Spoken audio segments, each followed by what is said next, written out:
আপনারা কি জানেন, মহাভারতে বলা হয়েছে সতী সাবিত্রী ছিলেন এক মহান ধর্মপরায়ণা ও পবিত্র নারী।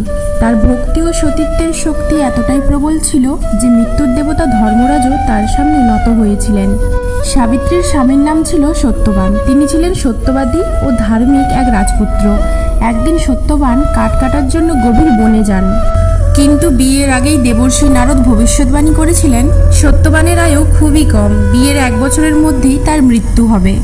অবশেষে সেই ভয়ঙ্কর দিন চলে আসে। বনের মধ্যে হঠাৎ অসুস্থ হয়ে পড়েন সত্যবান এবং সাবিত্রীর কোলেই তিনি প্রাণ ত্যাগ করেন। ঠিক তখনই মৃত্যুর দেবতা ধর্মরাজ নিজের যমদূতদের নিয়ে সেখানে উপস্থিত হন এবং সত্যবানের আত্মা নিয়ে যেতে শুরু করেন। কিন্তু সতী সাবিত্রী হার মানেননি। তিনি ধর্মরাজের পেছনে পেছনে চলতে থাকেন এবং ধর্ম, সত্য ও ভক্তির কথা বলতে থাকেন।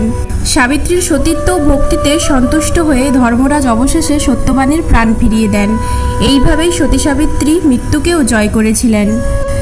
সেই কারণেই আজও জ্যৈষ্ঠ অমাবস্যায় সাবিত্রী ব্রত ও ধর্মরাজ পূজা পালন করা হয়। বটগাছ পূজা, উপবাস ও ভগবানের নাম স্মরণের মাধ্যমে পরিবারের মঙ্গল কামনা করা হয়। প্রিয় ভক্তবৃন্দ, ভিডিওটি যদি ভালো লাগে তাহলে অবশ্যই লাইক, কমেন্ট, শেয়ার করতে ভুলবেন না। আর আমার চ্যানেলে নতুন হলে অবশ্যই চ্যানেলটি সাবস্ক্রাইব করে আমাদের এই ভক্তিমূলক যাত্রার সঙ্গী হয়ে যান।